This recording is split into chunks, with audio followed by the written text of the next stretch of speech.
Photoshop chỉ bằng là Zakaria ai kia lệ Adobe Products dang Premiere Pro chỉ bằng azam na tuam ni abo lo hiya InDesign ki pen kha text based layout dia software designer izekina YD ma hoi ahi bangze ka InDesign jang se di Microsoft Word hi thelo widiam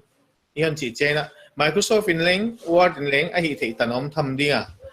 himale InDesign ong ki design na a software on bol kyang na sanu zat dia bol pe no hi nuam ta ga zat thei ding he di monga bol he izek asang kai ton ma tu chena pacemaker chi bang na thei kha bang yom dia Adobe ma hi amaina aldas ki chia hi to Adobe non lane nungina pacemaker min putoina version ka thia mazang wa 7 tan om sakwa hoi zo ina amma wa to amina to imu InDesign on pan khiawa pacemaker pen kha koi da pina he pen on upgrade to wa tu chena 2021 version aswa alete sin ka thia wai ken ghon jang dinga no pen CS6 hiam 2017 hiam 2019 version ai ta leng a features tam pi tak ibang him ibangay izekina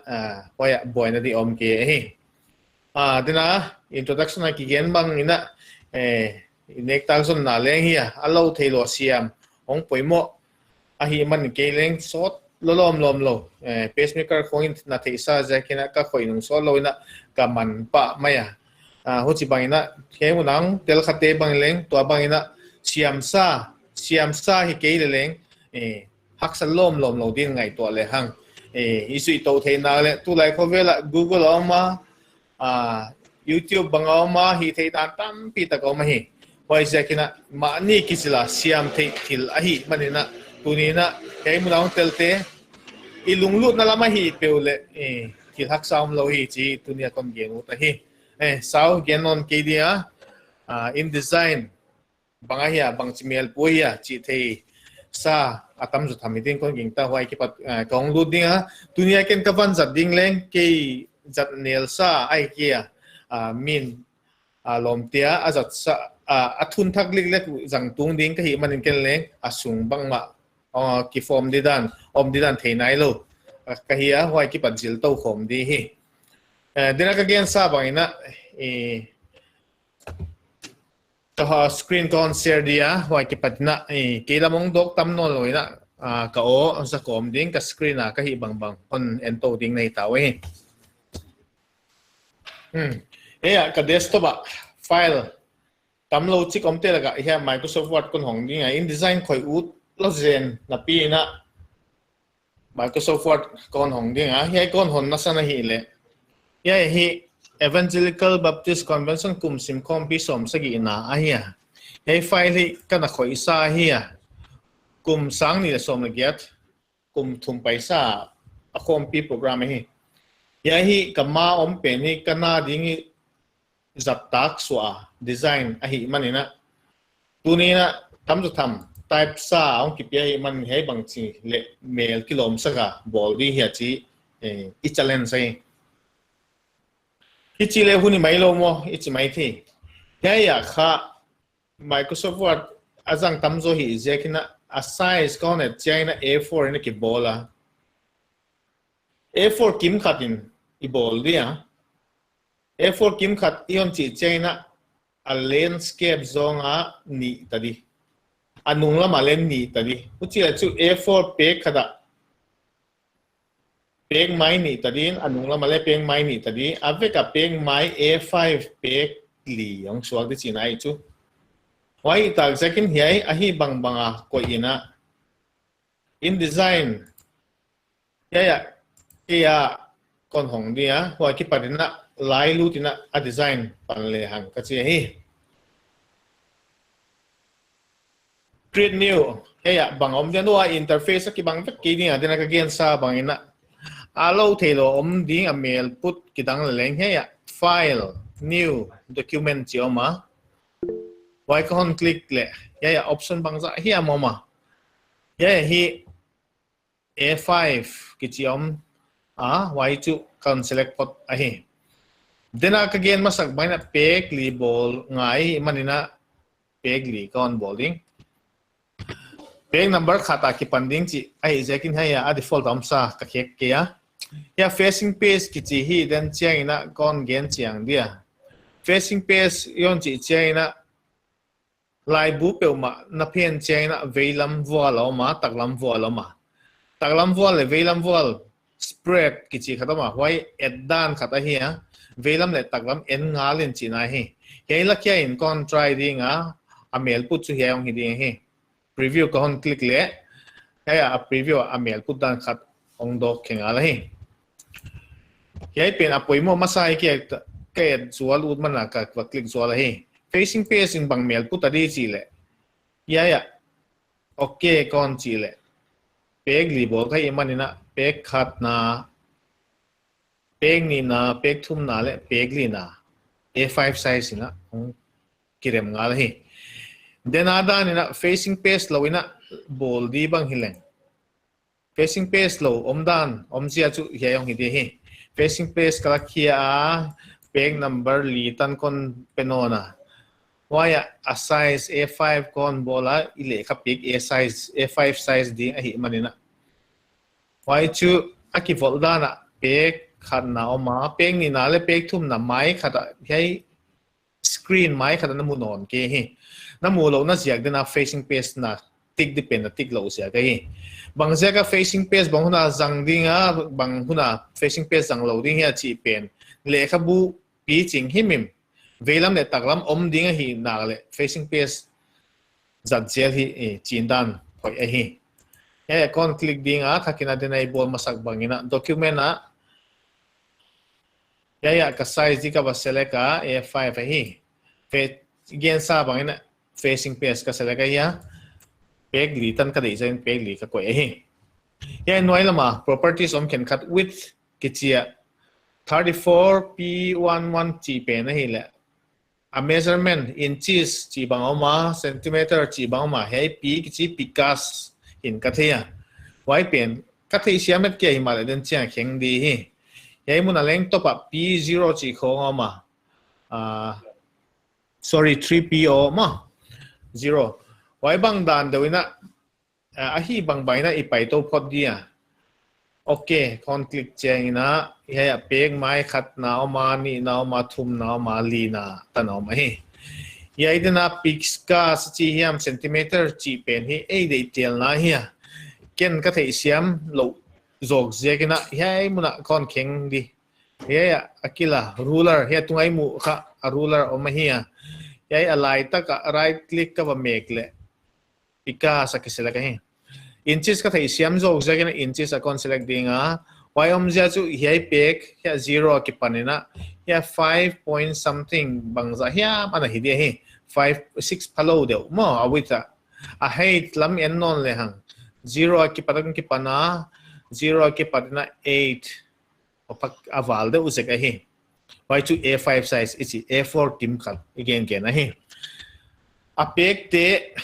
page 1 2 3 4 ball kin hi he an om zela at thei dina a 1 2 3 4 noya a master ki chiama he pen hi o iso de wina all ina again chiang lai dia tu le tu ina ipoi ngai nai ke di pek khanna koma pek ni na pek thum na pek li na tana dena Microsoft Word document teng kha design de ki sai zekin ya Microsoft Word a om teng sik khatina avekina kon copy di control a kameka control a chu select all china hilala wai ka right click ka copy theya ai kile shortcut key control c making link ka ba copy the hi ka copy zo chengina InDesign kong lu non dinga InDesign kong lu chengina ya text tool oma yai te hi namu lo zen le om na hi Windows sunga tools kichi na ba click kha lo ja ki mai the ile ya tool te om vek ding hi ya kon explain zom dia dena ka copy sa paste nai lo na yai mun lama bangaya docker kichi oma ya docker sa om teng hi menu noya an om sa vek dim diam izat nop na dinga software ball ten ana ball wa hi wayam ja chu pek bangza na ko ma chi khong ya ka ba click le ka the hi pek ni na ka lu tu le double click lu ding a pek thun na pek lin na to bang ina master ke chi bang dai hian gen he an nuai lama i gen te to le ki bang thawa hi a pek khan na he a highlight namun om manina pek khan na om ka hi chi ka the hi hei dong kol ka sak le ya tunga arrow click na ka ba high thei che la ka ba lucky thei che la hi cái tên là chẳng điên thôi ging ta text to cái sai hi manina text gyon gel dek chiang na text toolbar a ti ki chi why shortcut key leng apang a ma ti why make chiang na ya a ki type thei ngal kia ka click a tu na in ma le leng va gel thei dan ka om kia keyboard ka make leng pai tuan kia why pai thei na ding ina ka click dia ka drag ngai hi why om ja chu to ka drag na bul pan na hi why arong a pink ki chi ya magenta color kila ka ba drag pan na why chu a margin na hi ya margin taklam margin right margin tan ka ba click a ka kha le ichi no ma why chu ka keyboard a ke pat ka ud za ka ud bang bang type thei chi naw hi pa hi uchi tele type thei ta kai manina dena ka copy sa Microsoft Word a pen link paste thei chi na kai manina ya edit a paste ki chi an om active a ka ba paste ka click nai kia tu na click link Microsoft Word a ka copy pen khong ki paste hi ya hi jildi om no na dena text tool ka bala kina saulo chik click na ka ba drag lekha Microsoft Word om teng copy hin a jen pi na avek ina lang pa thei ke alat thei na ding na he la ka ba kai suka all ina ong lang ya wayom sia chu ya asan square box a plus sign om na mu sung teng anwai bang hi mo ma hi chi hi a chiang ai a hi le tua he mu na na mu to Microsoft Word na mu ya font te khong la amang ve ka na chi mai the he center alignment ki pia bang ja ka ya Microsoft InDesign alignment center om lo ya a hi ke le he san oma bang ja ka he san lo ya a font la ki bang kia asan khat oma why to I copy le paste InDesign na preference poi mo tak khat anania why to to kon la ut a hi edit preference clipboard handling ki chi anwai lama oma why ka hon click le clipboard handling chi chaina koi mun hiam khat software khata ki pat software dang hitale software sung ma hitale leng why na copy pen na paste chiang a bang chidana why clipboard ana ki save pen why software na ba paste na din handle dia chi gen na hi ya option ni nom tela poi mo mama all information chi oma anoi text only chi oma hey preference ke detail na ahi manin amin again ma bangin ke detail na hi formatting teng Microsoft Word pen lost mang sang tak ut ka hi le chu he to om namun text only chi pen ka adik ai himale Microsoft Word om sa a font te khong le ya a color khong le line khong le thil underline chi te khong teng a hi bang banga page ut na hi le chu he all information pen na select di hi tuna ka ba select ka okay le a ki hek tuan ke ding bang jakin akhon nga na preference va bol pan hi jakin uchi tale ka hon delete pot dinga dena ka copy sa pen copy thak loina athakina kon la dinga clicking he muna a text box heitan ka ba kai su khiam heitan ka ba khi hiam pen apoi mo masai kia ka paste na dingina ka utan tana he text box ka ba bol the hi tuna control v ai ke le he muna paste zaina kon paste non dinga to na mu thei banga le Microsoft Word a hi bang ki copy su ke be asan te san aon te aon zong ina a ball te ball rina namua a phone teng teng to a hi na bang kila lu ta hi ai le koi jang zo di hei zat zong nai chi hi a phat tuam na oma a ball te ball ngei ma pai to den di na dei le a phone call le ola khek di hi ta le leng poilo a phone te ball da pai te ball ma pai to sak na hi le to da na na lak lu zo kha koi zo ding hi Himalaya pumpi sipa na ba khe ku di hi le chu dena amasadan text only chi option zangin la hui china page le chen hoi kha kin le kin zo ma di a hi ai da ni kon pai pi ding a photina dena kon gen baina peng ni na le thumna Microsoft Word baina anaki autofill zen kia InDesign ni dan khada zang khai lo zo hi lo mo chi the ai thama himale a zang khai zong na hi tam taka om chi igen sa himale he muna manual taka i hi khen khat i hi thei khen khat te zekina a zang khai zo so na pang le mai e thu nei na tam pi mai manina Microsoft Word bel yu lo tan hi kha chi om khak thei zekina aban sau igen ke ni a he muna kiai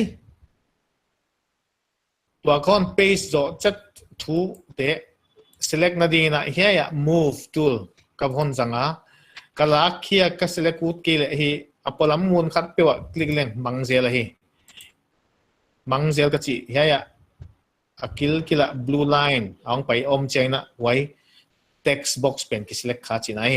tuna avek kim sip sipina kon la lut masading hiya asan bil bel square box sunga plus sign on pen kon click ka icon on ki khia kai na mu ma wai pen kha pek ni na on page load di ka hi he muna khat ve ka click le a pek khat ma lu ta abanong pai non tuan lo kha click non nga abanong pai non na de khat ve ka click zela kia ya plus sign na mu non ke hi plus sign na mu non ke le bang china denanak Microsoft Word ana copy ina atop na tan chiang tan ma na copy khina avekin na kai khekin chinai be why chu improve na dingina ya dorkas veng sap tuam a hi u china to pa ya ennol hang tin na dorkas veng sap tuam te hi chi mai na to pa hi why hi tan na hi na text chion hil na hi ka hon undo zual dinga at be ni ve cái kana con khổ rồi đi à khác biệt con ăn đu lại đi plus sign kana con hi kik đi cái select cái là mà toolbar tung pen pen move toolbar na cái hon click khác về left click na cái lại line na cái tu na cái keyboard shift click ta ba make le khác basic khác thui na he ting ting afek in kala lute why chu shift click le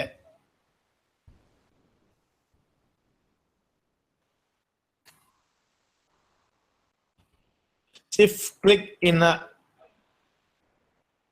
document bang zong pengen sao tale na copy aban pek som ngaum tale le ab fe kaung pai so di chinai be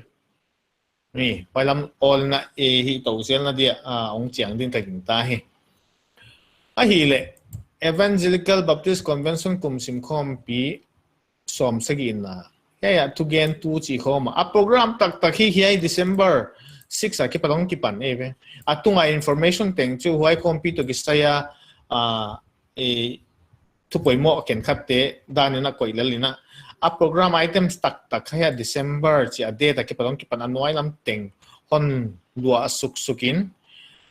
ya itana thei tuak te ma ta na kha a program item song ki bang ngai ki bang ka chi nai items te ong ki en de hi ye tunga tua kon select to non teng kha introduction by ngai to tale a body item ki sang ti hei ta na hi ya thei to te chi pen minau tang ko hi me program an mu khate na a da thei to te ge na hi atang pi na hei program hi sap to mai male a ko ye ko ya leng pe khat program hiam in sung vai program hiam hin le izat dan tang pi ki bat ja ki na hi ki pat zil ding om a ka thei se ka he kon zat pi he tan kha ai introduction ki kom le tua styling tak tak pan nai lo I mata na hi din ka ko ya a hi le don na khat poi mo ma he dang te background bang a ki highlight ki he la ki highlight je la he mun ting na chi khai mai the why om dan chu he background a ki highlight bang ya mom nge nge le he font pen hi system ka zat pena a font a ki install ke chi na he why chu hia atunga taglam veilam kilwal anen leuchin amin brush script hi chi akilanga regular kichi namun wa bracket neu chik veilam le taglam om chengina he font pen he system om lo chi gen na hi tuna font dang khat pe italic chi pen con click le aoma wai chekina a background thing kilakhia hi theisiam din kon gingta ipan dia kon hi pi somdan le pe khanna hi tua kon highlight teng yom sak dia pek ni na ek bol hi facebook na bol ut kila chu enter na ba meg den dinga na meg zo sao po chianga aung ki hin din na tom na pek ni nang tu khong di hi le kilong ai wai pen hi enter bang za pian hi a china thei ki a ma thei siam na din Microsoft Word a leng control shift 8 making non printing characters te mu the hi why tu na kon lag tinga why chu khen khat tia din dong kola sama ma wa why hi dong kol hi lo ina sep dion hu tu khat ma hi ya so hidden characters ma why kon make di kon click chaina ha blue color anamu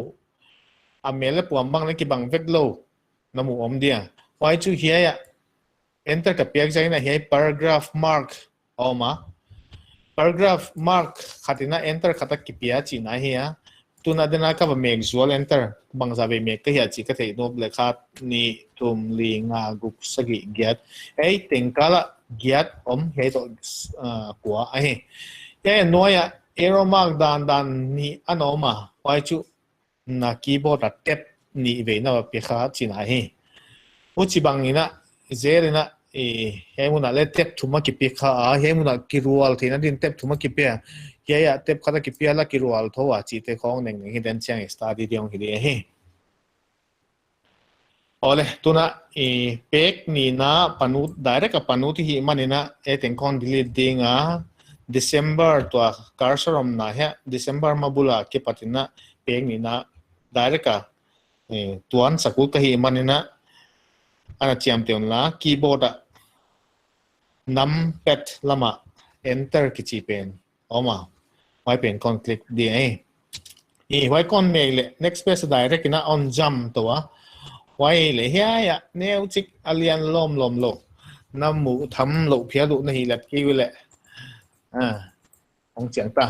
cái icon ina ai ke le hi chiam te 9 kha direct na next page atai hi chi on lang ve why bangjaka numpad lama enter again se hiam is le ya enter ngai na penina page line a bola hi chi bangina himale numpad lama enter penina page break chi Microsoft Word why na sep to ke bangina next page a text te hiam object te hiam on transfer nga la hi chidan na on jump sakai china ngai to le hang pe khada ka dei teng ya pe khada om ta kon chei nai ki dia ya pe ni na kon pan dai dinga a hi le programmable pe chena a huna poimo ani le poimo adak le poimo why title ichi hiam why huna bangki di chi le apoi mo ya om kima why chu December ni guk ahia danga sorry danga le minute som le ngai na huna pan diwa atom na ritan le ki gela dak sa gile minute som le nga nita kina hoi hun tana be dia program aje ko hi waya bracket so kompi hon na le mi pi yang na hi hei bang program hi a ichile hei kumsim kompi hun sunga a sub category chi am kompi hon na le mi pi yang na hi wai pen next line adin ka de izia kina next line akon ko idea potina hei pen hi center line leng kilom di ka china khatom jakina control to shift to c on me center line ong pai wai chu hia ya atula leng align center chi oma hi dena ka shortcut key me kha control to shift to c a hi wai chu align center a hi Kuchi bangjel na C for center chi na here then cheng na left line kon chi cheng control shift L hong idia right line kon zat nge ngi le control shift R hong idia control shift J ki chi le ma wai justify ki chi hi wai te all on na I head kha bangjel again to din ki sabi yai center alignment na kon ko ya kilom simma mata ai hai na underline ka de het kia ke bangin e thak ka sak second underline ko yoma a bolding bang hile ya itu underline ke chi ya character formatting controls nuaya oma again gen sao mai na he character formatting om ba ka nuaya leng paragraph formatting controls om no na hi ekon toggle ichi hiam kon ke kwal zoli a mel pu dam ki khek ma a hi le paragraph to ki sai hi dek chaina he a settings nuaya pen sang dia a character mamate zangdi chena ya atunga character formatting test of the he tuna banga omna bold oma a font min calibre hi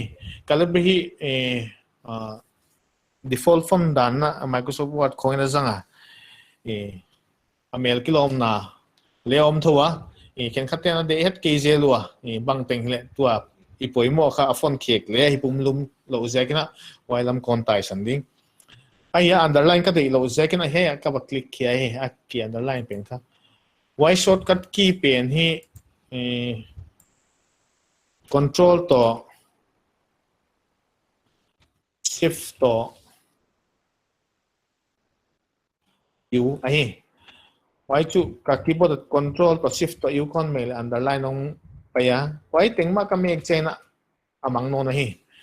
ahi December ni guk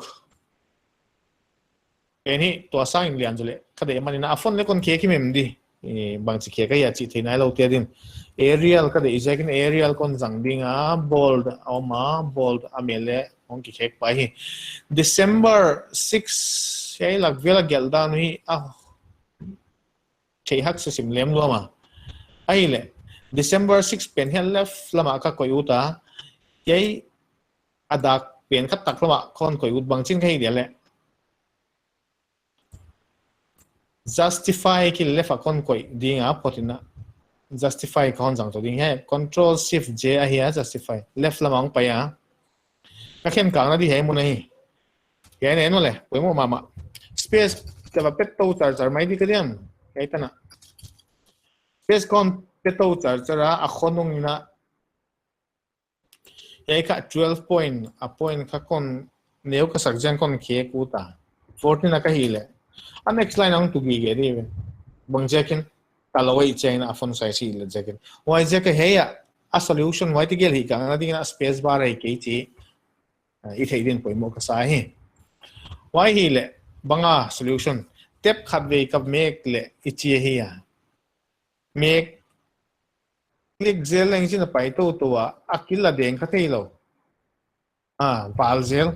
ka ki kila tung khalo he ya margin tan tung ka thei lo isa gina ka bek zel ngai ni ka thei lo ka im man na hi dan chi khat tam join le ke kha lo om ding ka in ta wai chu to a kon la de ka hi tai pa insert special character ma wai nuaya other kichiama other nuaya right indent tab wa shortcut key taklam wala ki gela shift to tab na keyboard shortcut jang ding ti tele chin na shift to tab na ba beng ai he tuna ka hon mek ding a difference ka hi he why chu bang ji jong ten he a bel up nei tale chin le a pai phei den na wai tak ma om na mun pen ki she ngei lo hi etan chang ma ding ka hin ta ai le he noya khom pi hon na le mi pi biang na alai ma kilom hi lo he chi alai mai ko dia why chu a phone le chi ma jang ni ka he kut ke chi le ei thu hi ya styling khat kon bolu non khat oma why chu background a highlight chi hiam khat yon kohon ko isom ding why chu ya tool anen ka carson ana zuyun la ya taglam vola line thum li hiam om dia ei na ko click chena ya abol na di khat oma why chu paragraph border and setting ki chi setting iam chi chena Microsoft Word to gen ka zel le hang highlight chi to ki bangai ka click le ya controller bangza hiam kamua wa ya ka za tu border to setting pai khom sakun chin hileleng tu ka dei pen setting ei se kina setting kon click ka anwai la ma preview ki chi khat au ma wai chu na thil hi lai live ina hei muna ana ki hek di wai pen en ko ngalin et kom the hi chi gen nu nai ka on dinga ka mu ko mun ngal je kina setting hei tan ka va hi je kina control bang ma pai het ke ya wai om sia chu hei ka ba click lai ngai chi nai hei box ka ba hon click chaina dang teng hong active ta hei a color choose di khadoma a color chu khat po hi taleleng poi kia himalay thei siam na din color khat asan ka pa ta je san kon jang mai dia ai ka full na 20% a person ani am zo peule da atam zo peule chik ai manina a chik tak khat kon jang di asan na hi a color 100% a oma hi okay ya hi ong lat kyak dan a hi le a color ke chena kalung tung lo hi manina a color ke kutta ka hi color ke na hi text khat peu he mun hi tale a text pen kha va select din etunga toolbar te la kan pei le chin he mun zo tak alai hol vela ti ki chiom dinga waya color tam pi tak sorry ya default apyak pen hi tam het lo hi leng tam pi tak na de le ya double click le chin ena de isa as a color na om ding hi he pen kha all in a ilud lai dia kam cancel ko dia om sa te la ka khat is di khat om wai chu asan tu hi ango ka na kilom om ding taking taki wai sai ta ango he paper amina ki hek mai me ya paper chi pen sab di hi white to equivalent na hi tu na hi chiong ita a hi le tunglam la ne luan noi lam na ne khol ne dan la ki bang lo chi hi control the tham ma hi wai ni na den ai lu na sama control lai din ki sale hang selecting he mun he tunglama setting in the control hi is yakina setting ma edit dina kong ki sata why offset ki chi hi le koi mun hiam pan san khat ne why ki pat gam la hiam nai hiam gen nai why top ki chi tunglam hiya a top a text to adena box atunglam ki kal gen na space gen nai ka up le alian hi dia fekina ong pai aling ong ki pai khong he apoi mo ma make all settings the same a setting teng ki bangin bolo che gen na hi ai le atung lam let jok dan to noi lam let jok dan ki bat lo din na de le hi atwa ma manual e click khele chin atwa ma bagel the hi e chang na din na anai dan ki bang lo ka gen jakina atung lam hi lian ka ka so ding 6 bang ka koi bia anoi lam bang 4 bang na kon koi bia velam ne talam to sanga sau wa pe so ding ka de jakina 0.8 bang koi talen ai ala dan to dan ong hi ai tuna kiloma mata de khop ka hita ai le he noya khom pi hon na pi biang na chi de na ye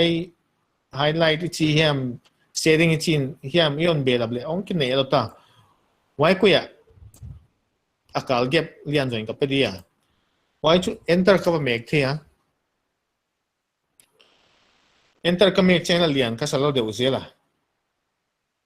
ka ki chen la neu space neu ka sa why control tu ding na paragraph before paragraph ki chi oma hey tua ka select na to atunga kala gap pain chi na hi ahi le ai con select ding a why controller ko yom dia hi chi le ya paragraph settings ichi dena ya tool character noi om ge ya wa ya he tool stay na velam taklam tunglam noilam chi teng teng a control thebe kai to kon hi ud space before to ka select na to atung at kala space piau chi ka gen sakut ka hi ud ai manina kon hi ding 01 ka ba mek zen zena chi le lian piang pa ya e 1 lian lo di ta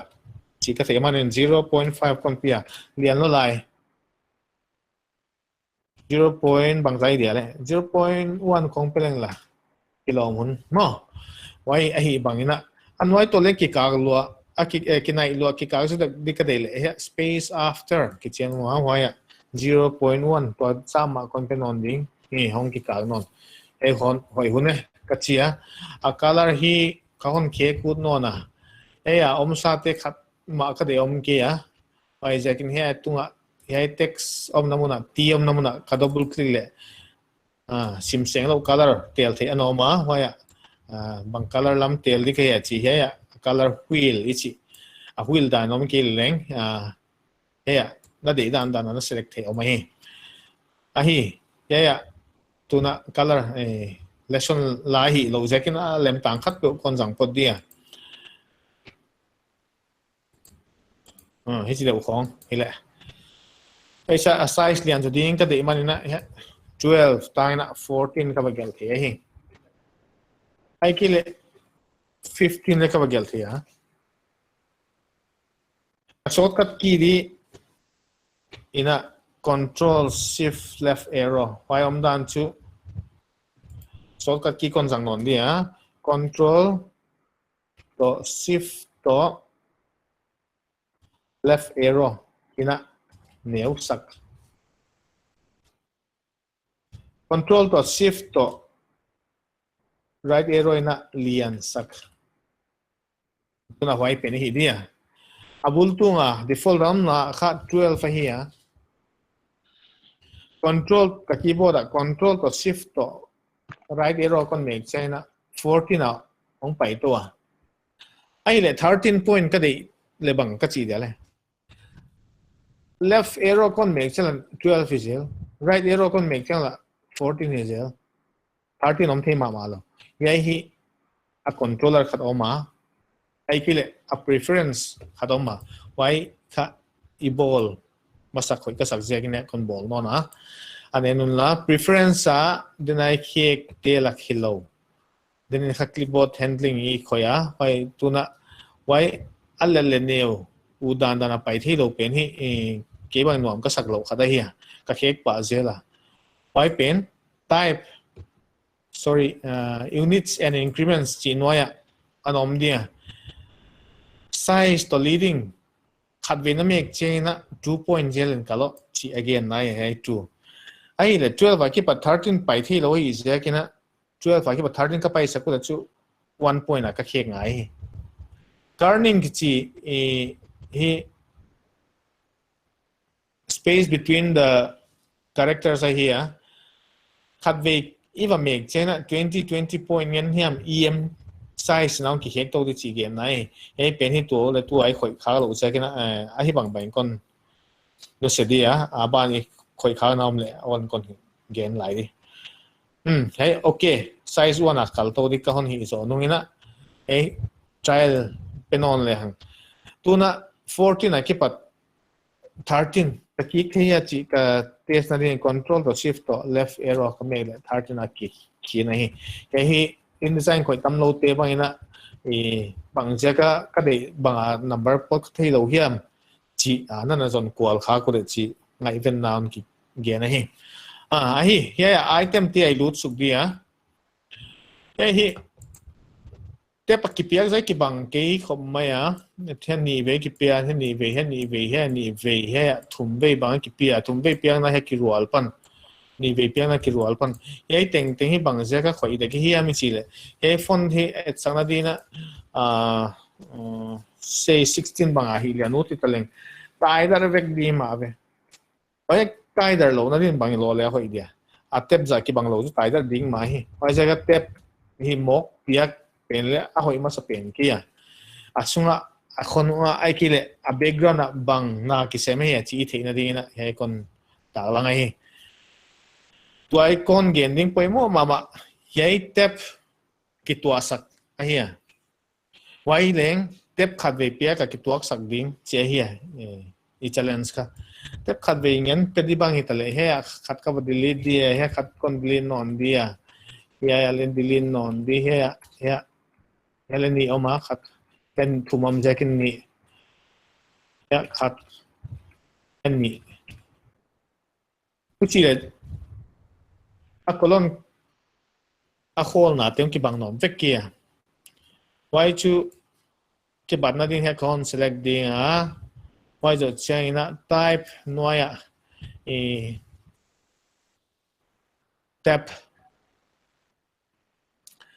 hey a shortcut ki control to shift to t email le taps hong lo de why chu ya hi hey na control sak isom jagina he kon lapota Microsoft bang chi no ma le he pen Microsoft ana khoi khasa tam zoi chena he bang kon select a he tap ka kin na na om hi ma he te gen na hi a hi he pe na i khoi dek lo jagina my InDesign my kon do pi ding a to bang dan de thoina he akipana he te ben leo china ruler he tan kha inch kim khat half inch he he 1 inch song ki pana he 1.5 he 2 he top tana he nga inch nga le bang sa he mai mo a hi le akim lai khen so mi china he lak vela kolon khol he chi le ka mouse ka click di nga he ti gel kal he ya neu chik mun poi mo neu chik ka kala kha ka shift sorry ka left mouse ka click le ichiang pa ya wai chu ong ki align mai he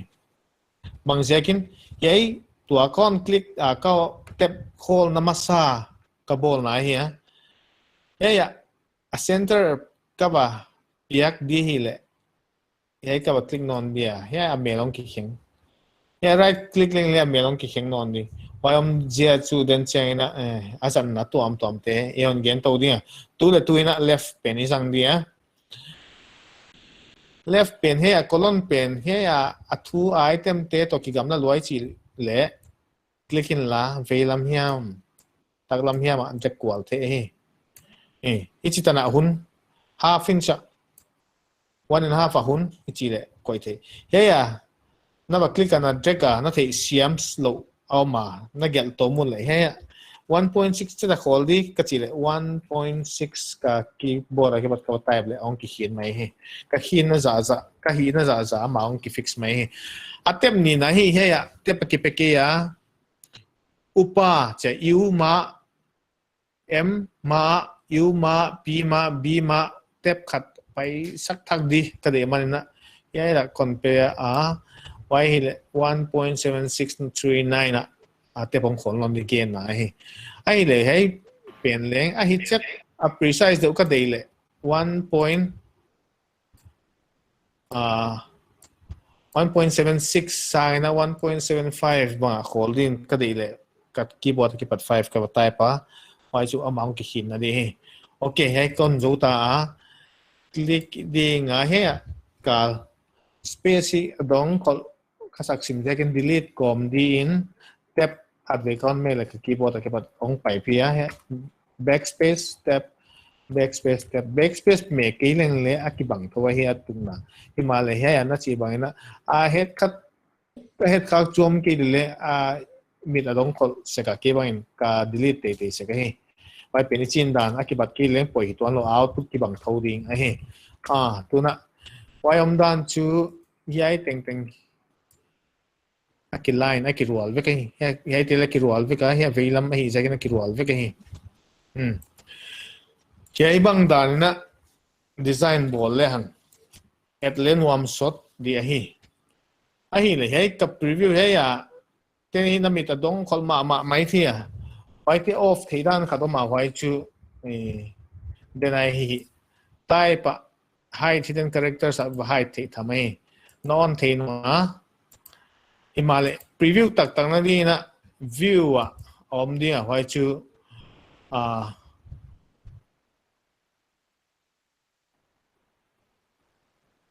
screen mode preview mode om dia himale shortcut key khat om ma wai izang za dia na keyboard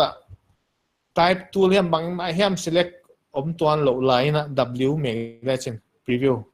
dina teng teng amang thang hi lo na ki sia la hi chu na thilbol dan hi chang taka mu thei ni ai w ka click che na he ya margin line teng teng bang leng mang da ka hi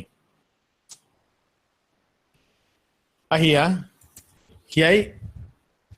kon khoi lai lai na hiai tan kon khoi swag dia oh sorry hiai tan hi ahi poimo tampi ta ki zo ki nei wai chu hiai te to dan de usima pai vek ahi zekin tuna paragraph styles kon dot piding atam join paragraph styles hi khoi meng din kai takia wai zekina ana hak sat khak do sik le hoi takina nen la na zui som leo chin paragraph styles ki chi he ke adin kalak pa thei din oma om ke le windows ki patina styles ki chiom dia paragraph styles wai chu asol kat ki F11 om dia wai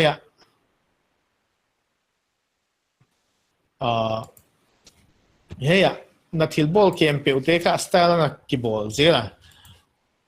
wai te khek di hi et sang ni ding hei pen atunga pen hi style min khat kap pe uta wai chu normal hi om sa muna hiloina hi ya kon click dinga add style sai add styles kon click che paragraph style 1 ki chinong pa ya wai ka select hi hei pen hi ka bol sai zekin ange no mai hei paragraph style min ka ba khe ku le edit paragraph style amin khat kon pe dinga wai chu ke thi siam nom na di mai me hi to dan na paragraph style wan chi min pul leng apoi na omlo himal den cha thampi style wang bo khale chi nai na ka thi siam nom na di na ahun continue ahuna ki select zegena he ong pai ai anwaya peneng to abang dewina then check as adjadi izegna style khat kon bol dia wai ka select dia hian waya icon kon click non dia paragraph style one tong ki chino na heina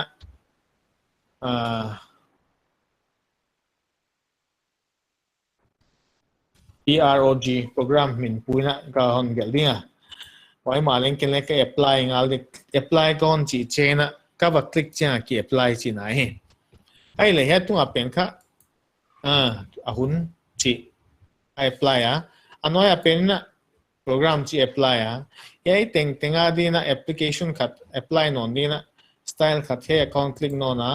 wai chu amin di na items konchiri wai items pen hai ki apply na lo hi to ball bell ki ball le ki apply lo bang zeking he active lo hi pen con click cha ai lo pi click kha china hi items pen ka click ding hi zen pi hi chang pai ta a hi le December 7 he pen le hi tunga dana background ni si yam highlight a sanding de ke je kina he da style ka ball kit sa ka style min a hun che hi wai pen ka select dia he a hun ka ba click chaina atunga dan da nong pai ka ball sai amal mala ball ngai non no chinai he style zat patom na di dan ka bang de zat di chi bang yom khang chen le a hi le atunga dan din hi som le bible study ki chi hi ya khom pi hon na le mi pi biang na chi din mun to ki banga ise kan waya kon ko dia thotina ale bible study in le hai ahun chi apply khai ise na la he tunga khom pi hon na chi blue color de khai ise ka he ka hon khe ngai ta bang ka lo de le Hey ka select dia hey ya paragraph styles te laka program chi ka click ngai ta ko kon click le ya tu abang bang ina apply ngal ka hi ai le he ya a timing ada chia mom pen hi bang che hi ale ya ya hi type ki line insert special character ki line other al kilutin right indent tab ai ki le asot ka ki shift to tab me khom ai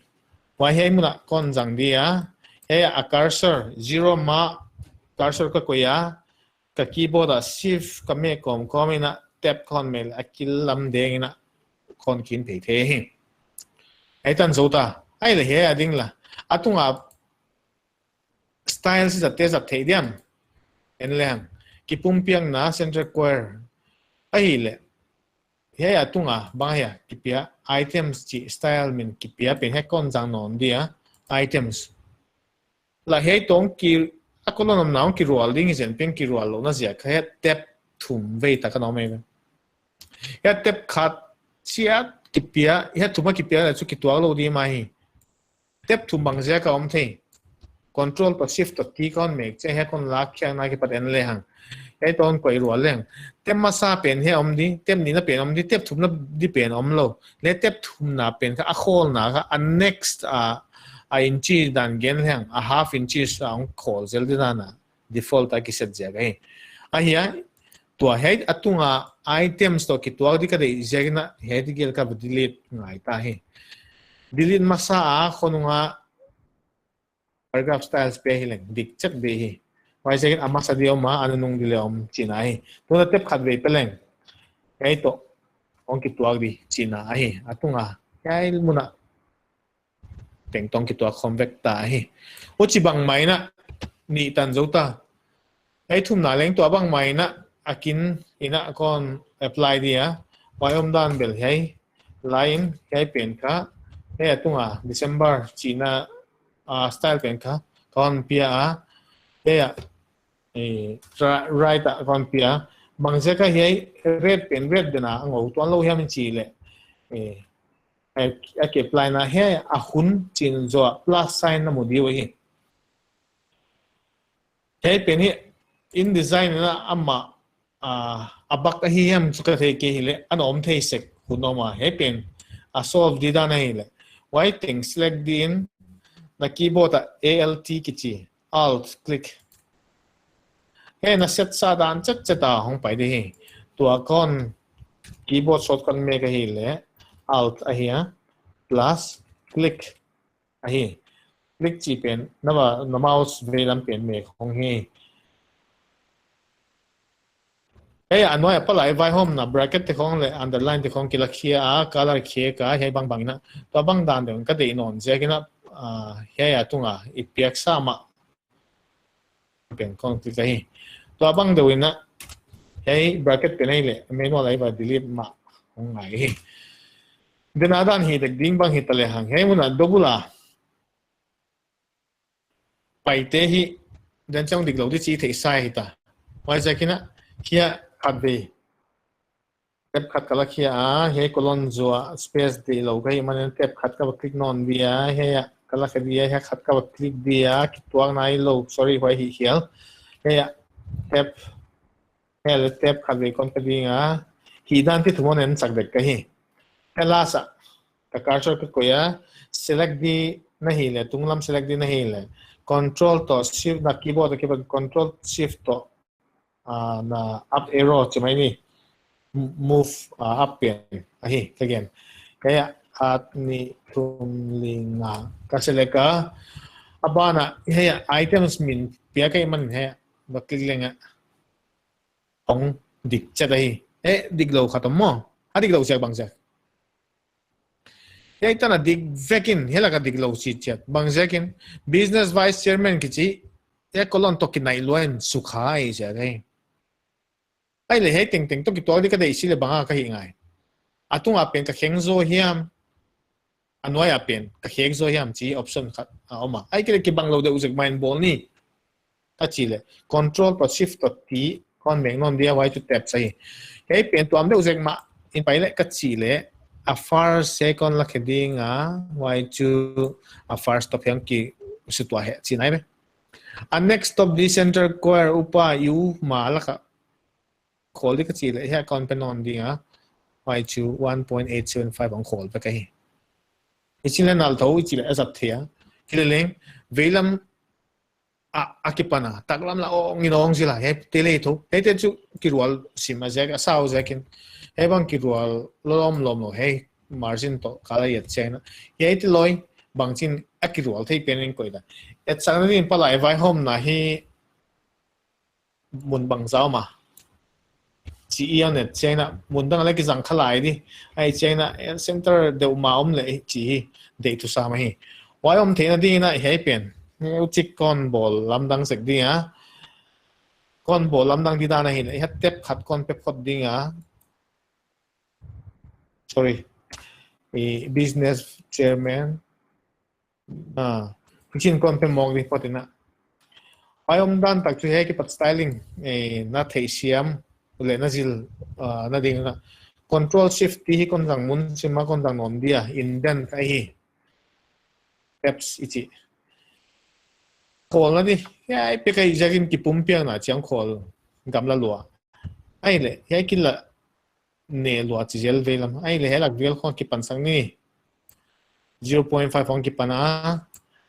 ya tep as far sa khol na di kha ya la kim la khong hi le kilo mai diam ani na khol na di hela khong hi le hang spacing to helam spacing dena sa nong kine jata ai le ki rual zok thian ni halam ne sen la he la ka la khong bang leng tak la makhin pe le hang a kilom na me kilom na di ngai to adik lo tuan lo na ichina kilom china kon zo ding a yai bang ina atungom le ka chia ai ki le yai ka style zat pen kha item zang lel hina pi ko hon khek ja ka plus sign on mo ke ai le na al click chi ben kon zang non di cha ki khek non vek zel di dik thelo undo yai pe na di style to ma ka bo pia ka ngai wai chu items inon lo di na banga amin ni na palai vai hom na chi ati siam no din palai chi ken kon gal di wai pen ka style to ma ka ko ya palai ka ve apply he ai le bible study leng to bang de ina ki ut kai zekina ya tep khat ka pia anwa ya bang ina ka ve apply un no na wai chu ya palai ka click no na he chang pai le he le athumala tam lo to anwa pen to ki bang the ma lo he ve lam pen tak lam ki hin zele na lo tel lia chi the na om tham ni wai hi le he adin style to am khat kon bol non dia medical ka select dia control shift ti mekina tuna nge ya tep te la ka poi mo non ma ama he left steps a hi kichia he center kichia center justified step he right justified step oma tuna right justify kon jang di zat wang ma khat he la ka khat kon ko ya right kon ko yaตัวโคลนะค่ะให้โคลนะองโคเลยไปเดินเชียงให้โคลนเป็นให้โคลดิมเซ็นทรัลควอร์เป็นให้โคลเด็กไอ้เลยให้เปลี่ยนค่ะคนละแค่เดียวไอ้เจ้าคิดตัวงอนดีแบบปุ่มเปียงไหนเขาให้มาสเปนstep first step stop ค่ะให้คนขีนบังเซลนะตักลำไปลำอากิขีนเทฟกันให้จิเลให้กับ spacing โตให้กับ spacing ให้องกินไหนเดี๋ยวตาเล่นกิโลมาก็ได้ครบก็จีเจนะก็ว่า close ให้เป็นอะไรสไตล์ตัวมันเปียกนอนไงไอ้มันนะให้สไตล์ก็ว่าคลิกนอนเดีย right click นะมินคนเคียงไม่ดี Bible study จีนะ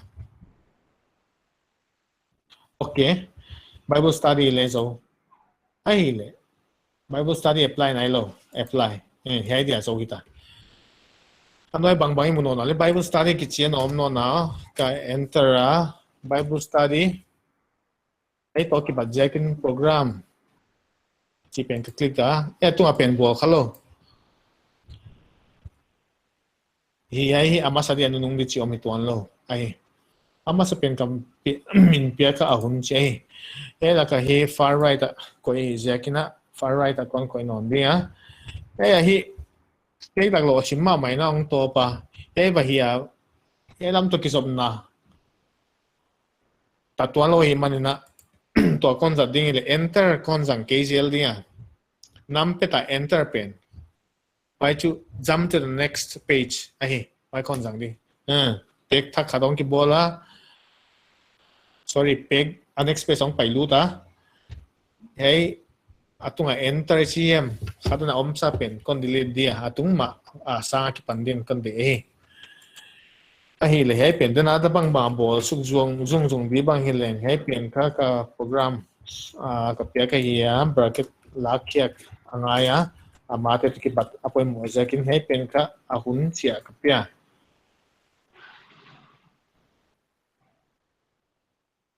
sorry alto cái vật lý lệ xin ông phải ai bằng chất thế nào tụi nó thế shift to tab ai là hay bên cái bấm bên nó phải lại vài hôm nó chỉ bằng style và beta cái chỉ các bạn uốn nó dễ cái này các bạn click cái phải lại chỉ bên này và các bạn apply cái apply hàng nó cái bằng hết cái bằng dễ cái ya market khát piak với khi tai với hay bên nào đi và dễ cái nào em muốn nói tiếp khát về piak bồi mua vết ngon chỉ này khát ni kum li nga ai là hay cái chỗ lo bằng giờ cái niệm khát giờ tiếp khát ngắn nào để cái bỏ lại giờ cái nào cái là cái chỗ cái lo space khát ngắn cái piak cái chỗ sim bằng này thì lên muốn cái khát cái bằng hết lo hay hóa ra cái chỗ đỉnh chỗ đó là list type ai là tiếp piak mà hỏi sẽ lấy út chỉ bằng ina bol to le hang hun so de hi zekina akibanga apply to uzia zia di hi mai hi hoi lam sau kon lanon ke dinga ka bang leng tep le enter tam lo hi le he kim lo dana pek thuma kim le he bang za he mam te hi mun lama kiswan next page kiswan hi he akim lo dana nom ang lang no nei zekina khat ve ka click dia next page ของรุ่นนอนดิว่าสิบายนะไอ้มันอะไอ้แต่งไอเทมแต่งนะด้านบางเซลนะเปียโตเลยหังดิกโตเฟกไม่ดีอาศัยที่เฮ้ยไม่ปีคอมปีฮอนไม่ปีเบียงนะจีเป็นโตเฮ้ยของจัดคอมเทคมั้งไปเป็นบางก็จัดที่จีเล่ไอเทมซะเฮียไอเทมซะก็คลิกนอนนะจัดเทคหิเซลไหมไอ้กี่ตัวเราเทบางเซลเก็บตั้มลัวว่าจะกินเทปขัดเวียสิขัดทั่วลักแค่ทีละวันเดียวจี question เรียนไปฮะไว้ตัวนักคอนนี้ดิอ่ะเฟกินคอน select ดิ้งอ่ะ control F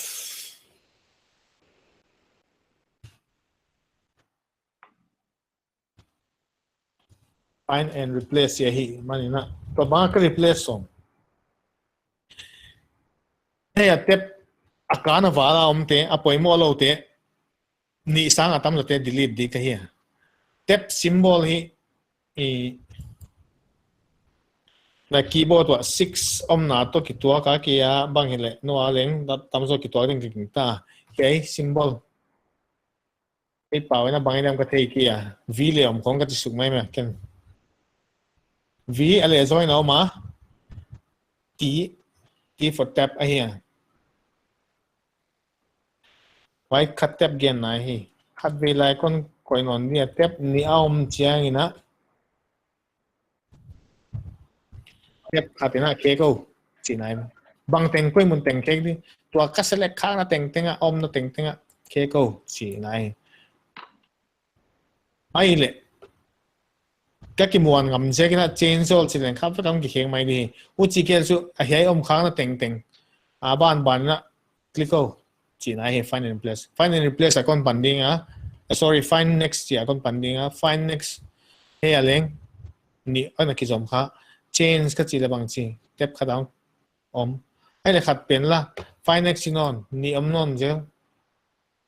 ni te kha da khek zel di chi ai chang ban on jong ni hwai che hang dun non di chi sao lo hi manina a vekin gon select dia control a make na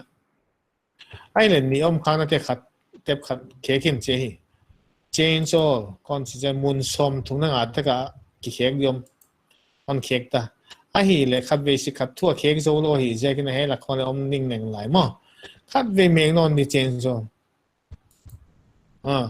tuần chú áp cái này kiếm ship ta đi mà vậy ít thấy chuyện đó đi nè hay khát về click nonเลย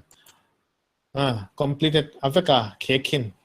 tiếp niệm kháng là tiếng tiếng tiếp khát na khét kín chỉ này vậy hi mark sang đi hi chen pi na ý thấy xem na đi hay tiếng con explain na đi hoặc tăng con hi rồi hi le tu na sao đều advance rồi cái na con phải đi colon zo tiếp khát cái pi đấy colon zo ya space khát nó hay là cái space om ra cái tuak thay lâu chỉ neng neng thế ha con copy select all ina control F ina fine bangai zong di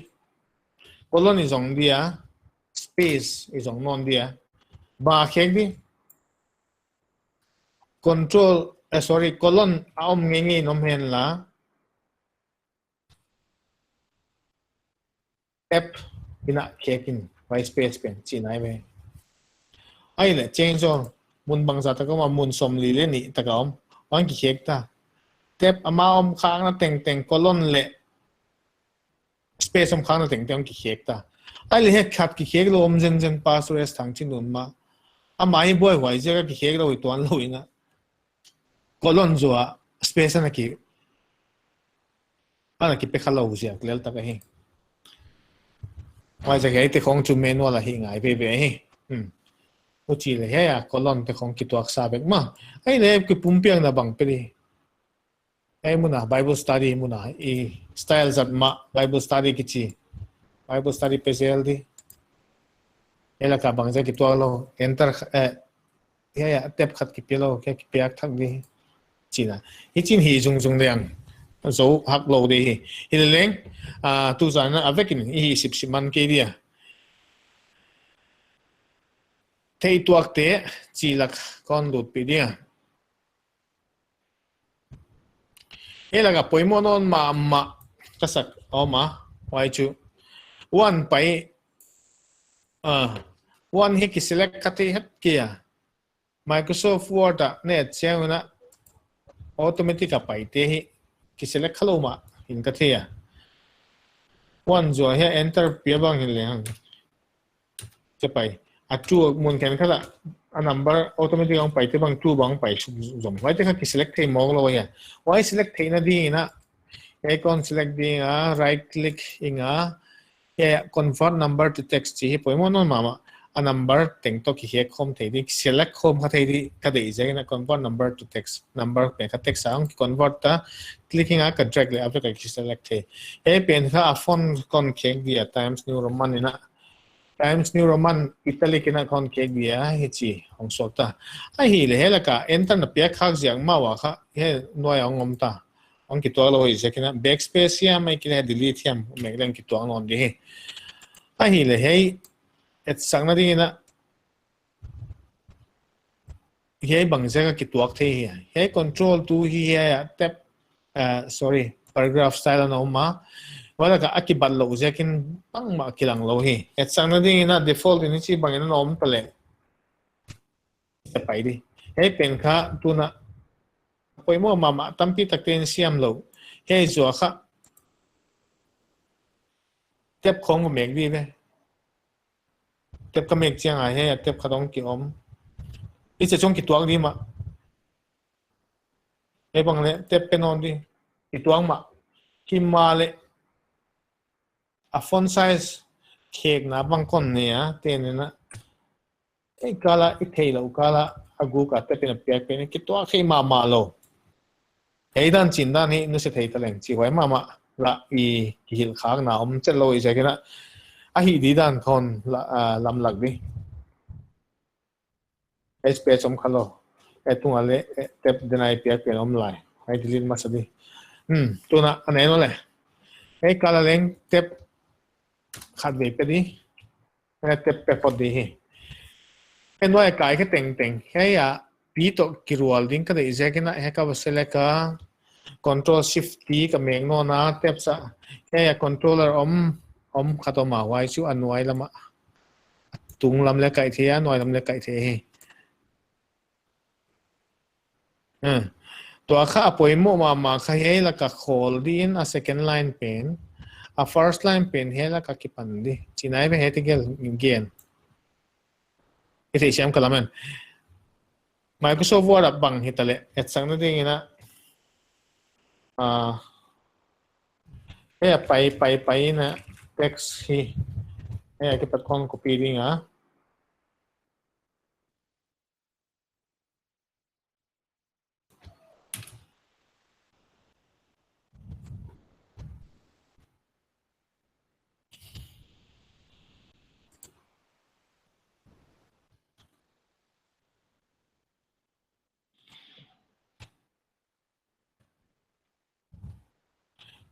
hi som kha to ki mai he ya pai din a ki di hi chile he la kon ki to lo pen kha tep khat be pya ka zo mai hi bol so InDesign to bang thoina a tools akibanga khat khin ki why chu a number a figure takin ven di chile hang he atunga 0.25 pen taklama khin pe na hi ha minus 0.25 pen ki pe no chi na hi why om sia chu 0.5 a kon koile ki khin pe din a second na pen gen na hi 0.5 a first line pen minus a le ki ko chi na hi 0.25 pen ai là 0.5 petalen ko tana tung de le first line pen hai kilong tung di be ai na piak siam le siam lo ka lang king ama de hi khat basic khat kuwa ba siam gui le mo kia hoi jakina ni all lai khoi khak diong hi to wa mawana en to je le hang minus 0.25 ka koi dia atung apena minus 0.25 kon koi di ichi dan di hi ai tana sau pi simta ka gena save khalo je ne concept jol dia he tung ate na question diu khat dia ka gin ta chu yei te bangja ka pe le ta ya margin tana tek so ma he red pe la hi chi bang le nom dio hai te den china utale sik khat tho bol the no ne a cover hi le i peng ma sai na dan de hi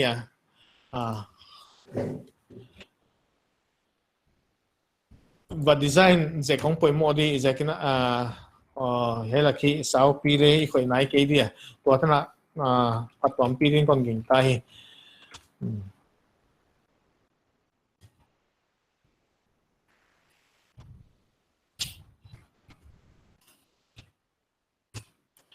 cái thế hi pi đẹp đan đan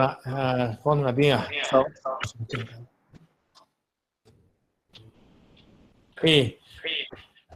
bằng chỉ đàn này mà bạn phải chơi làm cho cái thầy kia hi mà lại hết tiếng hi tu giả con hi pi ud diak thế là cả hi no hay cái phần na ngày đàn na nhiều hiểm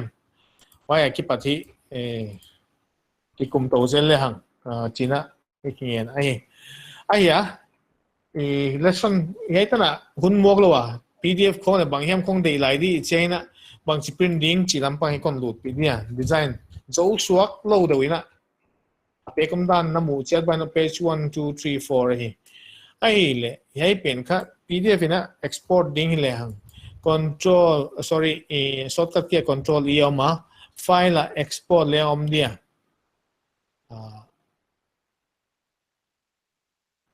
he InDesign na export thina di option apia ki laka Adobe PDF direct in noma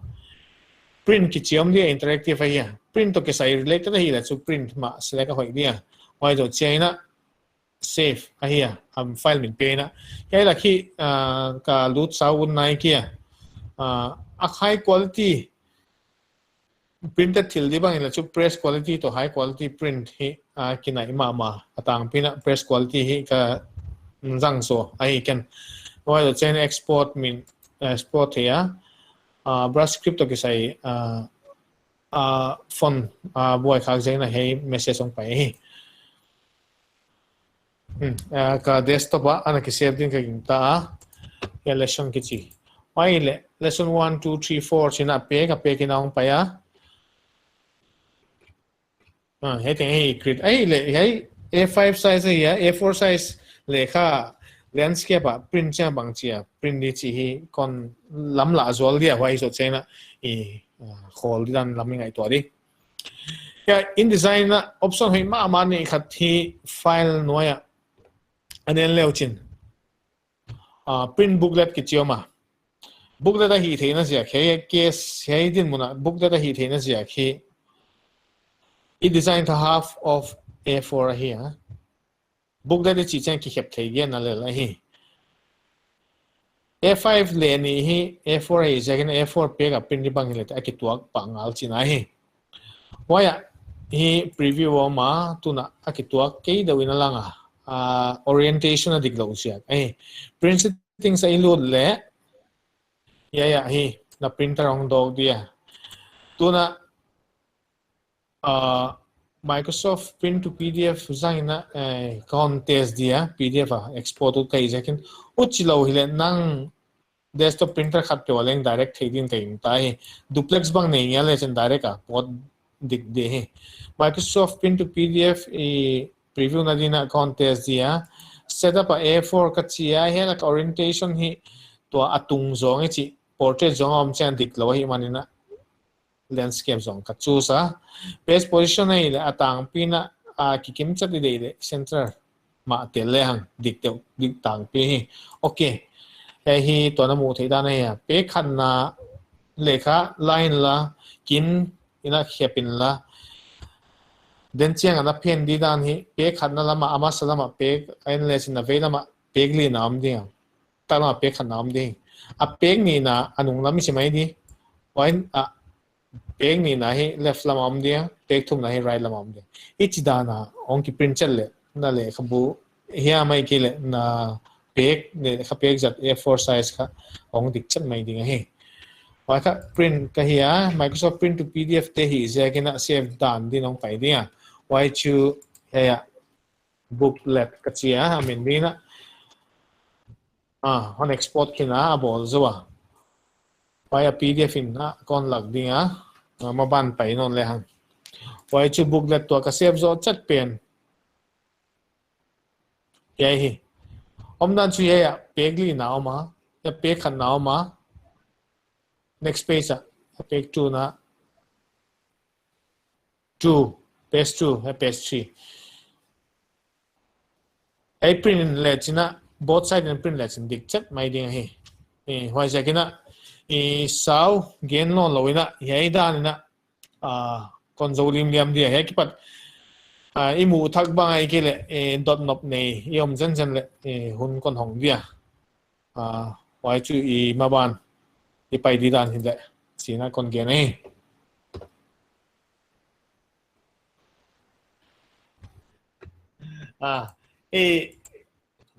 gen di chu atam lua toy hi teng ale akim ke chi chu ka theya den at lag baon hi swak zo vek man wang lag leng chu ud lua hi le ada ka chena ong shot pai simin ka theya next sahi to atu ni ai kon cover hi tang pina office assistant bang ai ki le ko lai hema professional ana nei kha sa la detail na le khollo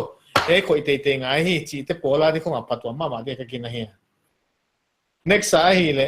dena kon lak zual dan na newspaper design ka chi maya newspaper column grid le bang teng kho ikhen dan hi he muna newspaper lama na sai khatte bai le the hep ke dia athe ya na sang khate chu a ho e maya kin ken khat local newspaper bang sai kha ke adi ba le sang khai ma ni uchi lai lai magazine layout bang bo kha tia dia le zat thei ma di akin ma di thil tampi ta khoi te gain lat ka uta ka long cha next session pe na wai teng to tunia te igom to thei la hi wai te gom to ding ki sa le ang mo wai zo chiang hi magazine layout le khat ven hi would like ka hi wai ban chu again ngam ke diwa to da na tục khăn nên ngoài bên cái hi tàu tàu ngoài tools cái dạng các cái dữ tàu dữ đi ra là họ phải bị sớm cái ASEAN man hi lo na style jatan ki bang lo neng neng om the vai te kha poi lo hi chi ka ge no ta at sang na ge ya put ki bang ni tho hi dan dena kon hi zual zoom in zoom out chi mai le atu zadi ni le thumom ve ge ve hi le ken kan zat tang piom ai don do kha hi te dan nom tom che tom mai pen kha ma on style na koi lang hi le as ut pe nei le tunin kon hi pi man kol kia text box khada ichi hiam text thread khada thil teng tam pi tak zo thei polo mai wai te hi atuam lim le mai valak changa ina se pi dong khol zo nong kai zo wai pen minimize sei to ba minimize sei a hi wai pen kha sin ke le han ka du thu sa mai wai te kon ben di